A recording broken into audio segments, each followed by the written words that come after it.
தூத்துக்குடி மாவட்டம் திருச்செந்தூர் அருகே உள்ள குலசேகரப்பட்டினத்தில் ராக்கெட் ஏவுதள கட்டுமான பணிகள் தொடங்கியது. ஸ்ரீஹரிகோட்டாவை தொடர்ந்து இரண்டாவதாக குலசேகரப்பட்டினத்தில் 2233 ஏக்கர் பரப்பளவிலான நிலம் கையகப்படுத்தப்பட்டுள்ள நிலையில் கடந்த ஆண்டு பிப்ரவரி மாதத்தில் பிரதமர் மோடி அடிக்கல் நாட்டினார். இதைத் தொடர்ந்து குலசேகரப்பட்டினம் ராக்கெட் ஏவுதளத்தில் கட்டுமான பணிகள் பூமி பூஜையுடன் தொடங்கியது. நிகழ்ச்சியில் ஸ்ரீஹரிகோட்டா இயக்குநர் ராஜராஜன் உள்ளிட்ட விஞ்ஞானிகள் கலந்து கொண்டனர். திருப்பத்தூர் மாவட்டம் வீராங்குப்பத்தில் நடைபெற்ற எருதுவிடும் விழாவில் 200க்கும் மேற்பட்ட காளைகள் பங்கேற்று சீறி பாய்ந்தோடின. போட்டியை ஆம்பூர் சட்டமன்ற உறுப்பினர் வில்வநாதன் கொடியசைத்து தொடங்கி வைத்தார். அதன் பின்னர் கோட்டாட்சியர் முன்னிலையில் கிராம மக்களும் இளைஞர்களும் உறுதிமொழி ஏற்றுக்கொண்டனர். அதன் பின்னர் வாடிவாசல் வழியாக காளைகள் ஒவ்வொன்றாக அவிழ்த்து விடப்பட்டன. இதில் முதல் பரிசு வென்ற காளைக்கு 1,25,000, இரண்டாம் பரிசாக 75,000, மூன்றாம் பரிசாக 50,000 ரூபாய் வழங்கப்பட்டது.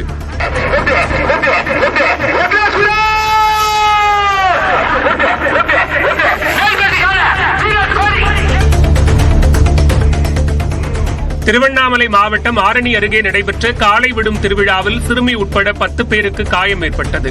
திருவண்ணாமலை மாவட்டத்தில் காளை விடும் விழா, மஞ்சுவிரட்டு, ஜல்லிக்கட்டு ஆகியவற்றை நடத்த மாவட்ட நிர்வாகம் அனுமதி மறுத்துள்ளது. இந்நிலையில் களம்பூர் கிராமத்தில் உயர்நீதிமன்ற அனுமதியுடன் காளை விடும் விழா நடைபெற்றது.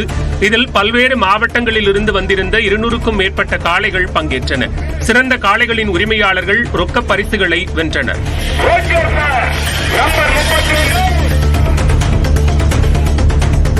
அமெரிக்காவின் வட கரோலினாவில் மாற்றுத்திறனாளி குழந்தைகளுக்கு உற்சாகம் அளித்து வரும் லாமா உலகின் மிக வயதான லாமாவாக அங்கீகரிக்கப்பட்டுள்ளது.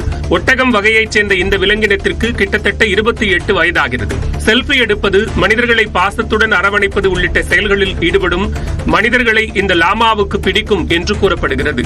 பழக இனிமையான இந்த லாமா தன்னை தேடி வரும் குழந்தைகளுக்கு ஆறுதல் தரும் ஒரு நல்ல நண்பனாக உள்ளதாக பராமரிப்பாளர்கள் கூறுகின்றனர். தெலங்கானாவில் இருந்து பஞ்சு லோடு ஏற்றி வந்த லாரி சேலம் அருகே ஓட்டுநரின் கட்டுப்பாட்டை இழந்து கவிழ்ந்த விபத்தில் தந்தையும் மகனும் நல்வாய்ப்பாக உயிர் தப்பினர். அதிகாலை நேரத்தில் சேலம் நோக்கி வந்த லாரி கொண்டலாம்பட்டி ரவுண்டானா பகுதியில் வந்தபோது விபத்திற்குள்ளானது. அக்கம்பக்கத்தினர் லாரியின் முன்பக்க கண்ணாடியை உடைத்து ஓட்டுநர் மூர்த்தியையும் அவரது மகன் குமாரையும் மீட்டனர். ஆனால் லாரியின் டீசல் டேங்கிலிருந்து டீசல் கசிந்து சாலையில் வழிந்தோடியது. திருவாரூர் அருகே விடைத்தாள் திருத்த உதவிக்கு வருமாறு வீட்டிற்கு அழைத்து மாணவர்களுக்கு பாலியல் தொல்லை கொடுத்த அரசு பள்ளி ஆசிரியர் போக்சோ சட்டத்தில் கைது செய்யப்பட்டார். கொடிக்கால் பாளையம் அரசு மேல்நிலைப் பள்ளியில் பணியாற்றும் சீனிவாசன் 2 நாட்களுக்கு முன்பு 9ஆம் வகுப்பு மாணவர்கள் 2 வீட்டிற்கு அழைத்து பாலியல் சீண்டலில் ஈடுபட்டதாக தெரிகிறது. இது தொடர்பாக 1098 என்ற குழந்தைகள் உதவி மைய எண்ணில் மாணவர்களின் உறவினர்கள் புகார் தெரிவித்துள்ளனர். இதையடுத்து விசாரணை நடத்திய காவல்துறையினர் சீனிவாசனை போக்சோ சட்டத்தில் கைது செய்தனர்.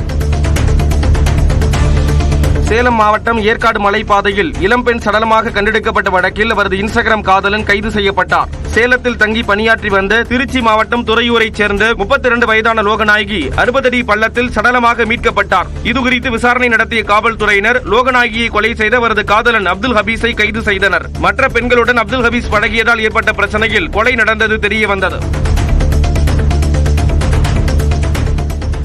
கிருஷ்ணகிரி மாவட்டம் போச்சம்பள்ளி அருகே ஜம்புகுட்டப்பட்டி கிராமத்தில் தாத்தாவின் சொத்தை கிரயம் செய்ததில் ஏற்பட்ட தகராறில் உறவினரை மண்வெட்டியால் அடித்துக் கொன்றவர் கைது செய்யப்பட்டார். கடந்த 3 மாதங்களுக்கு முன்பு கோணனூர் ஏரிக்கரையில் இருசக்கர வாகனத்தில் சென்ற சக்திவேல் என்பவர் தலையில் வெட்டுக்காயங்களுடன் சடலமாக கிடந்தார். இது தொடர்பாக விசாரணை நடத்தி வந்த தனிப்படை காவலர்கள் 200க்கும் மேற்பட்ட சிசிடிவி கேமராக்கள் மற்றும் 3000க்கும் மேற்பட்ட செல்போன் எண்களை ஆராய்ந்து சக்திவேலின் உறவினரான சபரி என்கின்ற சின்னசாமியை கைது செய்துள்ளனர். புதுக்கோட்டை விராலிமலை அருகே பச்சனாட்சியம்மன் கோயில் திருவிழாவை முன்னிட்டு ஜல்லிக்கட்டு போட்டி விறுவிறுப்பாக நடைபெற்றது. லட்சுமணன்பட்டியில் நடைபெற்ற போட்டியில் பல்வேறு மாவட்டங்களைச் சேர்ந்த 700 காளைகள் பங்கேற்றன. 300 மாடுபிடி வீரர்கள் பங்கேற்று காளைகளை தழுவினர். இதில் வெற்றி பெற்ற மாடுகளின் உரிமையாளர்களுக்கும் மாடுபிடி வீரர்களுக்கும் வெள்ளிக்காசு, சைக்கிள், குக்கர், சில்வர் பாத்திரம் உள்ளிட்ட பரிசுகள் வழங்கப்பட்டன.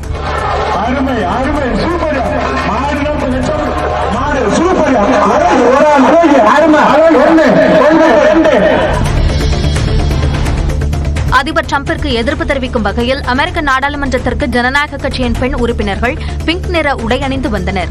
நாடாளுமன்ற கூட்டத்தில் டிரம்ப் உரையாற்றினார். அப்போது கருக்கலைப்பு உள்ளிட்ட பிரச்சினைகளில் பெண்களுக்கு எதிரான நிலைப்பாட்டை டிரம்ப் எடுப்பதாகவும் பெண்கள் பாதுகாப்புக்கு இது அச்சுறுத்தலாக மாறியுள்ளதாகவும் குற்றம் சாட்டி ஜனநாயக கட்சியின் பெண் உறுப்பினர்கள் தங்கள் எதிர்ப்பை பதிவு செய்தனர். பூமியிலிருந்து தண்ணீர் பீச்சிக்கொண்டு வெளியேறுவது போன்று ஹவாய் தீவில் எரிமலை வெடித்து லாவா வெளியேறியது. அடிக்கடி வெடிப்புக்கு உள்ளாகும் உலகின் முக்கிய எரிமலைகளில் ஒன்றான கிலாவியாவில் கடந்த டிசம்பர் மாதம் வெடிப்பு ஏற்பட்டது. அதன் பிறகு அவ்வப்போது லாவாவை வெளியேற்றி வந்த நிலையில் 12வது முறையாக மீண்டும் வெடித்தது. அப்போது ஒரு நீரூற்று போன்று எரிமலையிலிருந்து சுமார் 150 அடி உயரத்துக்கு சிவப்பு நிற எரிமலை குழம்பு வெளியேறியது.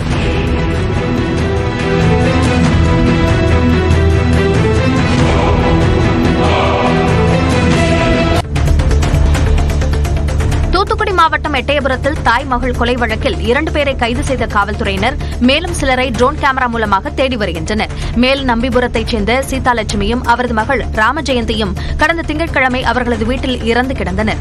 இது தொடர்பாக விசாரணை நடத்திய காவல்துறையினர் 2 பேரை கைது செய்து 13,000 ரூபாய் பணத்தை பறிமுதல் செய்தனர். மேலும் சிலர் வைப்பாற்றங்கரை காட்டுப்பகுதியில் பதுங்கியிருப்பதாக தகவல் கிடைத்ததைத் தொடர்ந்து ட்ரோன் கேமரா மூலமாக தேடுதல் வேட்டையை தொடர்கின்றனர். சிவகங்கை மாவட்டம் காரைக்குடி அருகே 30 லட்சம் ரூபாய் கடனுக்காக நெல் வியாபாரியை காரில் கடத்தி 6 பேர் கைது செய்யப்பட்டனர். கோட்டையூரை சேர்ந்த குமார் என்பவர் நாகராஜ் என்பவரிடம் கடன் பெற்று அதனை திருப்பித் தர தாமதமானதாக கூறப்படுகிறது. இந்நிலையில் சாக்கோட்டை அருகே டீ குடிக்க வந்த குமாரை நாகராஜ் தலைமையிலான 6 பேர் கடத்திச் சென்றதாக கூறப்படுகிறது.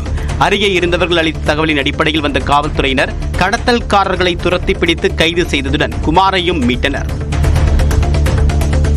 ஓய்வூதிய தொகையை உயர்த்தி வழங்க வேண்டும், கல்வி உதவித்தொகையை உயர்த்தி வழங்க வேண்டும் என்பன உள்ளிட்ட பல்வேறு கோரிக்கைகளை வலியுறுத்தி நாகையில் கட்டிட தொழிலாளர் சங்கத்தினர் ஆர்ப்பாட்டத்தில் ஈடுபட்டனர். ஆட்சியர் அலுவலகம் முன்பு நடைபெற்ற போராட்டத்தில் 100க்கும் மேற்பட்டோர் பங்கேற்றனர். அமைப்பு சாரா தொழிலாளர்கள் நலவாரியங்களை பாதுகாக்க வேண்டும், திருமண உதவித்தொகையை உயர்த்தி வழங்க வேண்டும், தீபாவளி பொங்கல் உதவித்தொகை வழங்க வேண்டும் என்பன உள்ளிட்ட கோரிக்கைகளும் முன்வைக்கப்பட்டன. நாமக்கல் மாவட்டம் குமாரபாளையத்தில் உள்ள காளியம்மன் கோயிலில் தீமிதி திருவிழா வெகு விமர்சையாக நடைபெற்றது. கடந்த மாதம் 18ஆம் தேதி பூச்சாட்டுதலுடன் விழா தொடங்கி 25ஆம் தேதி மறு பூச்சாட்டுதல், 27ஆம் தேதி கொடியேற்றம் நிகழ்ச்சிகள் நடைபெற்றன. விழாவின் முக்கிய நிகழ்வான தீமிதி திருவிழா இன்று நடைபெற்ற நிலையில் 15 நாட்கள் விரதம் இருந்து 5000த்திற்கும் மேற்பட்ட பக்தர்கள் தீ மிதித்து நேர்த்திக்கடன் செலுத்தினர்.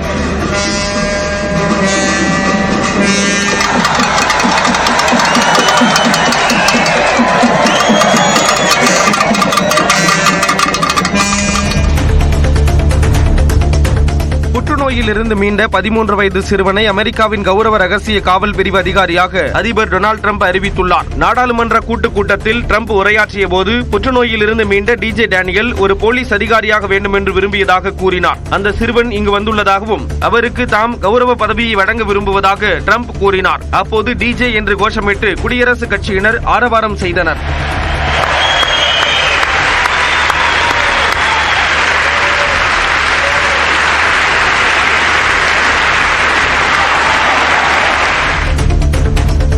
அமெரிக்காவின் புளோரிடா மாகாணத்தில் நிறவெறி காரணமாக கடுமையான தாக்குதலுக்கு உள்ளான இந்திய வம்சாவளி செவிலியர் கண் பார்வையை இழக்கும் நிலைக்கு தள்ளப்பட்டுள்ளார். பாம் செஸ்ட் மருத்துவமனையில் 67 வயதான லீலமா லால் செவிலியராக பணியாற்றி வந்தார். இந்த நிலையில் அங்கு சிகிச்சை பெற்று வந்த ஸ்டீபன் ஸ்காண்டில்பரி என்ற நோயாளி இந்திய பாரம்பரியம் குறித்து அவதூறாக பேசி லீலமா லாலை கடுமையாக தாக்கியுள்ளார். இந்த கொலைவெறி தாக்குதலில் அடையாளமே தெரியாத அளவிற்கு லீலம்மாவின் முகம் சிதைவடைந்தது. இந்த இனவெறி தாக்குதலுக்கு எதிராக நீதி வேண்டும் என்று லீலம்மாவின் குடும்பத்தினர் போர்க்கொடி தூக்கியுள்ளனர். தாக்குதல் நடத்திய நபரை கைது செய்து காவல்துறையினர் விசாரணை நடத்தி வருகின்றனர்.